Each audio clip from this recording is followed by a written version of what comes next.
अस्सलाम वालेकुम रहमतुल्लाहि व बरकातुहू। स्पिरिट फैमिली, कैसे हैं आप सब?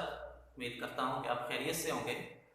तो आज का नया टॉपिक आप लोगों के सामने है फाइनेंशियल स्टेटमेंट्स। फाइनेंशियल अकाउंटिंग 1 में हम फाइनेंशियल स्टेटमेंट्स के हवाले से आज से लर्न करना शुरू करेंगे। प्रीवियस लेक्चर्स में आप लोगों ने लर्न किया how to make a journal and how to transfer journal entries to ledgers and from ledger to trial balance. तो लास्ट टाइम हमने जो लेक्चर आप लोगों के लिए किया था मैंने, वो लेजर और ट्रायल बैलेंस के लिए था। उससे आप लोगों ने लर्न किया कि लेजर्स कैसे बनेंगे और ट्रायल बैलेंस में उसे ट्रांसफ़र कैसे किया जाएगा। हमने उसमें बैलेंसिंग को सीखा। आज जब हम ट्रायल बैलेंस तक आप आ जाते हैं तो ट्रायल बैलेंस के बाद फर्दर जो स्टेटमेंट स्टार्ट हो जाती हैं वो फाइनेंशियल स्टेटमेंट्स एनालिसिस आ जाते हैं, फाइनेंशियल स्टेटमेंट्स आ जाती हैं। ट्रायल बैलेंस का एक पर्पस होता है और वो पर्पस है जो कास्टिंग एरर्स हैं उसको रिमूव करना, removal of casting errors. Casting errors होते हैं कि किसी अकाउंट के अंदर अमाउंट का बढ़ जाना या कम हो जाना, गलती से अकाउंट में अमाउंट बढ़ जाती है या कम हो जाती है तो इसे कास्टिंग एरर कहा जाता है। तो अमाउंट के जो एरर्स हैं, जो कास्टिंग के एरर्स हैं, वो ट्रायल बैलेंस में रिमूव हो जाते हैं और उससे फर्दर फिर हम इन स्टेटमेंट्स को सॉल्व करना शुरू करते हैं। अब इसमें मैंने there are 4 types of financial statements companies जो बना सकती हैं, वो 4 स्टेटमेंट्स हैं। सिर्फ फहरिस्त है नंबर 1 पर income statement. Income statement will show incomes and the expenditures and the result thereof, which is as profit or loss, net income or a net loss. Second, the owner's equity statement, or may be called as retained earnings statement. It will show the changes in the equities, owner's equity, the changes in owner's equity. The changes in owner equity में कौन से चीज़ें असरअंदाज होती हैं, effect होती हैं। हमने accounting equation में भी इस चीज़ को लर्न किया कि जो ऑनर्स इक्विटी है उस पर net profit, net loss, drawings ये असरअंदाज होती हैं, इफेक्ट करती हैं। अगर प्रॉफिट होगा तो honours equities, retained earnings increase कर जाएंगी और अगर लॉस होगा तो ये डिक्रीज होंगी और ड्राइंग्स जो है उससे भी ऑनर्स इक्विटीज डिक्रीज हो जाती है। थर्ड वन है balance sheet. Balance sheet presents the assets and liabilities and the owners equity. तो it will show the financial position at a particular date, at a particular time. तो इसमें हम देखेंगे कि बैलेंस शीट जो है just like आपने accounting equation की, तो just like an accounting equation, तो उसमें भी हम फाइनेंशियल पोजीशन को चेक कर रहे होते हैं। तो इसमें भी फाइनेंशियल पोजीशन जो है वो बिजनेस की डिस्क्राइब की जाती है। लास्ट वन है cash flow statement. It will show the net cash inflows and the net cash outflows. एक बिजनेस में कितने कैश इनफ्लोज हुए और किस किस रिसोर्सेज के थ्रू हुए हैं और फिर कैश आउटफ्लोज कहाँ पर हुए हैं, ये देखा जाएगा कैश फ्लो स्टेटमेंट में। तो ये 4 टाइप ऑफ स्टेटमेंट्स जो हैं इन्हें फाइनेंशियल स्टेटमेंट्स कहा जाता है।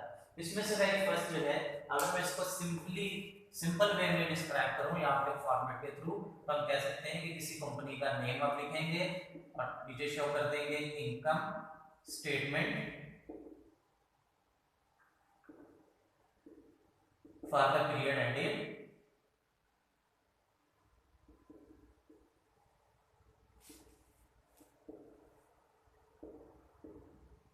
फर्स्ट हेडिंग रेवेन्यूज यानी कि इनकम्स। इसमें कोई भी इनकम की एग्जांपल आप ले सकते हैं, फॉर एग्जांपल टिकट रेवेन्यू। तो ऐसा बिजनेस जिसका रेवेन्यू टिकट रेवेन्यू है वो एज ए टोटल रेवेन्यू लिखेंगे और फिर इसमें से एक्सपेंसेस को लेस कर देंगे, लेस एक्सपेंसेस। तो एक्सपेंसेस की एक पूरी लिस्ट होगी 1 2 3 4, whatever expenses like wages, salaries, etc. ये एक्सपेंसेस रेवेन्यूज में से लेस करेंगे तो रिमेनिंग नेट इनकम और लॉस। लॉस हमेशा नेगेटिव में होता है, प्रॉफिट पॉजिटिव और लॉस नेगेटिव हुआ करता है।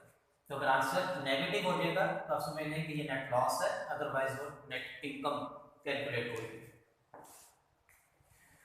फर्दर ऑनर्स इक्विटी स्टेटमेंट, तो इसी तरह हम उसमें नेम लिख देंगे, honours equity statement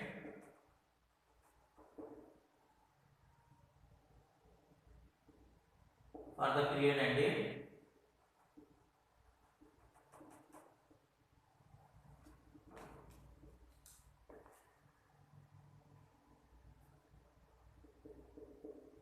capital as on, जो स्टार्ट ऑफ द ईयर में या स्टार्ट ऑफ द पीरियड में जो कैपिटल है उसकी वैल्यू आ जाएगी और इसमें हम प्लस कर देंगे नेट इनकम।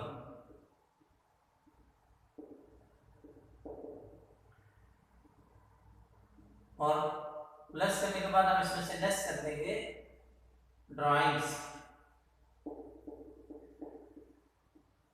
तो ये हमारे पास एंडिंग जो रिटेन अर्निंग है या ऑनर्स इक्विटी है उसका बैलेंस फाइनल कैलकुलेट हो जाएगा कि ओपनिंग में स्टार्ट में इक्विटी ये थी, इनकम के ऐड होने के बाद ड्राइंग्स के लेस होने के बाद ये वैल्यू रह गई है। तो ऑनर इक्विटी स्टेटमेंट और उसके बाद फिर देखते हैं तो बैलेंस शीट स्टेटमेंट है, name balance sheet as on a particular date. इसमें एसेट्स लिखेंगे पहले, उसके बाद liabilities and owners equity. Assets में for example cash, account receivable, furniture etcetera. ये वैल्यूज इनकी आ जाएंगी, ये हमारे पास टोटल एसेट्स आ जाएंगे। लायबिलिटीज में like account payable and owners equity. Honours equity में कैपिटल, बल्कि यहाँ से जो वैल्यू कैलकुलेट की होगी ऑनर इक्विटी की वो आप एज इट इज ले सकते हैं, यहाँ पर ट्रीट कर सकते हैं। तो ऑनर इक्विटी और लायबिलिटीज ये दो चीजें आप इसमें ट्रीट करेंगे, liabilities and honour equity.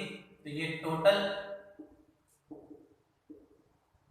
Liabilities plus honour equity, ये और ये दोनों इक्वल हो जाएंगे। यहां तक हो गया बैलेंस शीट स्टेटमेंट। तो अगर हम कैश फ्लो स्टेटमेंट को भी समझें, कैश फ्लो स्टेटमेंट, तो इसमें हम तीन तरीकों से कैश फ्लो चेक करते हैं। Cash flow from operating activities, second cash flow from investing activities, and third cash flow from financing activities.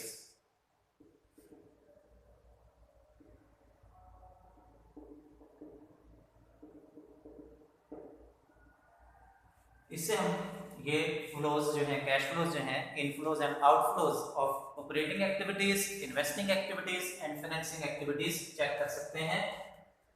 तो ये था आज का लेक्चर जिसमें आपने फाइनेंशियल स्टेटमेंट्स को समझा, इसके पैटर्न्स को समझा, ये क्यों बनाए जाते हैं इसके मतलब आपको बताया गया है। 4 टाइप्स आपको बता दी हैं, income statement, honours equity statement, balance sheet statement and cash flow statements.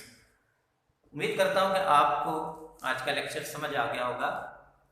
इसमें अगर कोई क्वेरीज होंगी तो आप जूम लेक्चर में पूछ सकते हैं। अल्लाह हाफ़िज़।